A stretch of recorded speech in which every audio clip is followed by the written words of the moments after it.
આ હિમાલયની 16,000 ફૂટની ઉપર એવી એક ઝીલ આવેલી છે જ્યાં પાણીમાં માછલીઓ નહીં સાહેબ, પણ સાહેબ 500થી વધારે માણસોના કંકાલ તરી રહ્યા છે. વિજ્ઞાન આ ખોપરીની જાંચ કરી વિજ્ઞાન પણ હેરાન થઈ ગયા કે આ બધાનું મોત કોઈ હથિયારથી નહીં સાહેબ, પણ આસમાનથી એક રહસ્યમય વસ્તુથી થયેલા છે. અને એ રહસ્ય એવું હતું કે ક્રિકેટના બોલ જેવડા ગોળા તેમના માથા પર પડીને એમના મોત થયેલા છે. પણ સાહેબ આ કંકાલનું રહસ્ય શું છે જાણીએ આ વિડીયોની અંદર, તો બન્યા રહેજો. અને આવા વિડીયો જોવા માટે અમારી આઈડીને ફોલો કરી લેજો સાહેબ, કેમ કે આવા વિડીયો બનાવવામાં ખૂબ જ ટાઈમ લાગે છે. આનો જવાબ છુપાયેલો છે સાહેબ ઉત્તરાખંડમાં માતા કુળદેવી નંદાકી.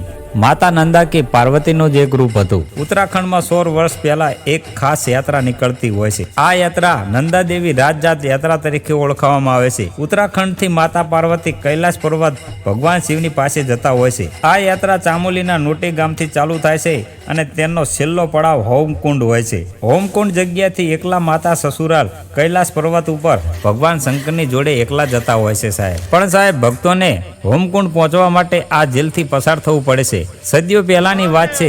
કન્નવના રાજા જસધોવને આ પવિત્રમાં સામેલ થવાનું નક્કી કર્યું. આ રાજાને તેમની સત્તાનો ખૂબ જ અભિમાન અહંકાર હતો અને રાજા ભક્તિથી નહીં પણ પિકનિક મનાવવા માટે જવું હતું. પછી તેમની સાથે તેમની ગર્ભવતી પત્ની અને તેમને નાચવા ગાવા વાળા સાથે લઈ ગયા અને જોર જોરથી ઢોલ નગારા અને નાચતા ગાતા ગાતા ત્યાંથી નીકળી જાય છે અને પહાડ ઉપર ચડવા લાગ્યા.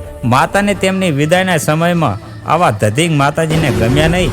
જેવા રાજા અને તેમનો મંડળ આખું ઝીલ ઉપર નજીક પહોંચ્યા ત્યારે માતાજીનો પ્રકોપ તેમની ઉપર તૂટી પડ્યો. અચાનક આકાશ કાળું પડી ગયું. વરસાદ, વાવાઝોડું, વીજળીના કડાકા થવા લાગ્યા. વરસાદ પાણીનો નહીં પણ સાહેબ આકાશમાંથી લોખંડ જેવા ગોળા પડવા લાગ્યા. ક્રિકેટના બોલ જેવડા આ ગોળા લોખંડના તેમના માથા પર વરસવા લાગ્યા. ત્યાં સૂકવા માટે કોઈ જગ્યા નથી. ખુલ્લો પટ પહાડ હતું, ક્યાં જવું હવે? આ ગોળા રાજા રાણી ઉપર અને તેમના સેના ઉપર પડવા લાગ્યા. જોત જોતામાં રાજા રાણીને તેમના 500 સાથીઓ બરફમાં દફન થઈ ગયા.